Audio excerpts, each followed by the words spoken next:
Perkembangan pariwisata Bali saat ini masih terpusat di Bali Selatan. Padahal banyak potensi wisata lain yang belum optimal dikelola di Bali Utara, Barat, dan Timur karena terkendala minimnya infrastruktur. Bali sebagai destinasi pariwisata nasional dan internasional, setiap tahun kunjungan wisatawan baik domestik maupun mancanegara selalu meningkat. Pariwisata di Bali dari segi infrastruktur maupun akomodasinya masih terpusat di wilayah Bali Selatan. Menurut pelaku pariwisata Anagung Trichandra Arga, potensi Bali Utara sangat banyak bisa dikembangkan objek wisata. Namun saat ini masih terkendala akses jalan. Wacana pembangunan shortcut jalan pintas oleh pemerintah harus segera diwujudkan.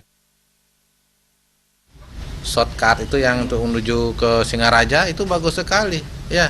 Untuk itu bagus sekali, untuk apalagi bisa menginjak sebelum ke Bedugul. Kan kadang-kadang kalau kemacetan ada juga di objek-objek wisata yang kita akan lalui. Nah, terobosan itu yang perlu lagi dikaji, dianalisa lagi, karena tidak sesuainya jumlah kendaraan dengan jumlah jalan yang ada sekarang. Dengan terbangunnya jalan shortcut ini, tentunya akan memberikan kenyamanan dan kecepatan bagi wisatawan yang ingin berwisata di Bali Utara.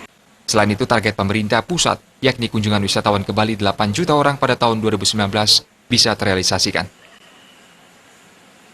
Winata Bali TV.